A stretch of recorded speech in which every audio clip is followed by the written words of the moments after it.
Hey, greetings everyone from our home to yours. I hope that this finds you safe and well.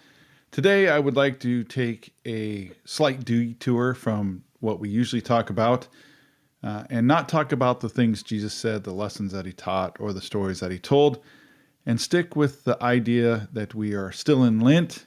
And I wanted to talk to you about the journey towards the table. Communion is known by different names, by different tribes and traditions. It's the Eucharist, it is communion, it's the Lord's Supper, the Lord's table, and most recently, a resurgence of the name the table. I personally prefer the name the table. Let me give you a brief history of the table, a brief history of communion, and how we got from what it was in biblical times in the Old Testament up through what we celebrate now.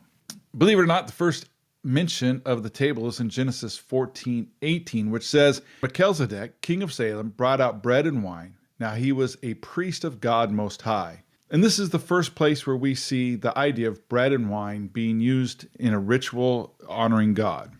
Then in Exodus 12, Israel received the instructions from God that there would be a day to remember forever, and we know that day is Passover. And then Passover was added to the Feast of the Unleavened Bread in Exodus 23.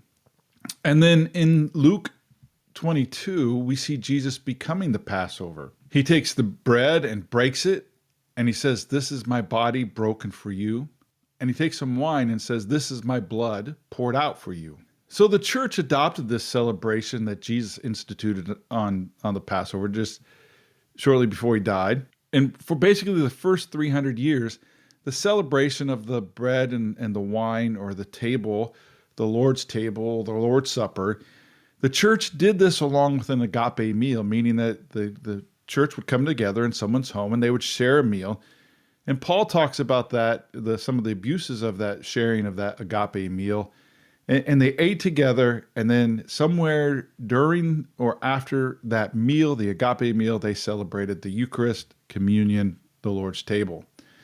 Now, the Apostle Paul thought that the table was so important that he said if you participated in this celebration in the wrong way, you could die.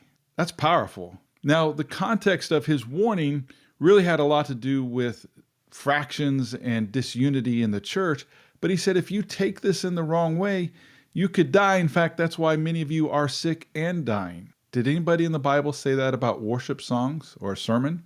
In 1 Corinthians 11:26, Paul says this, "For as often as you eat this bread and drink the cup, you proclaim the Lord's death until he comes."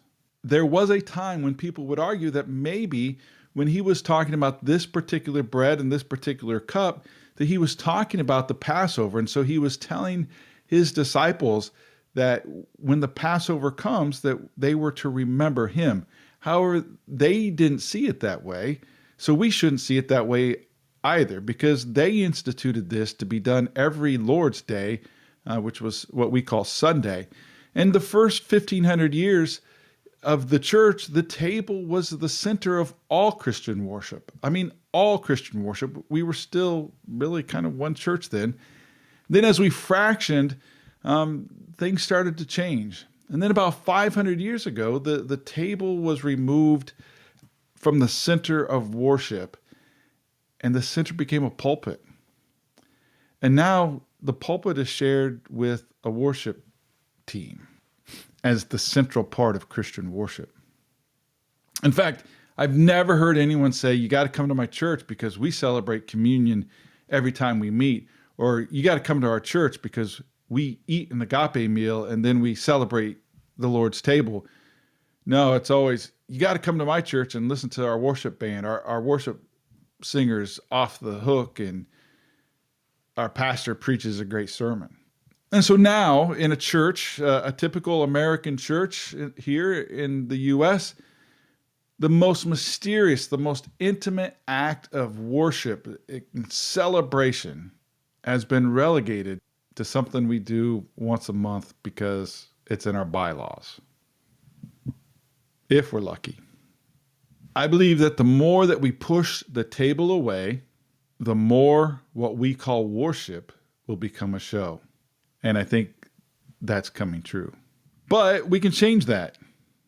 We can change the course of what's happening in Christianity.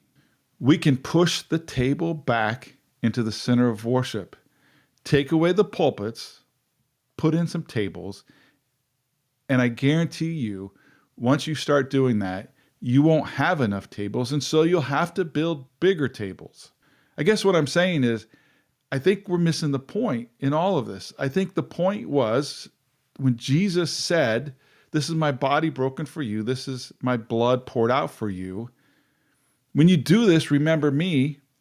How else do we honor someone who died for us? Someone who died for our sins, someone who paid that sacrifice for us. Well, we remember them. And why not do it the way he said to do it? I don't know if God really likes the fog machines and fancy lights in our worship shows, and I don't know if he likes those really long sermons. I do know in the Bible it says, "As often as you eat this bread and drink this cup, you're remembering me." And if you do celebrate communion or the table or the Eucharist, and it's just become old and you're doing it out of obedience, maybe look at it in a new way. Look at it in a way that it has become a very intimate act of celebration and worship.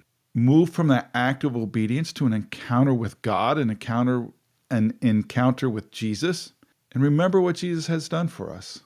That's his body broken and his blood poured out for us while we were yet sinners. He died for us.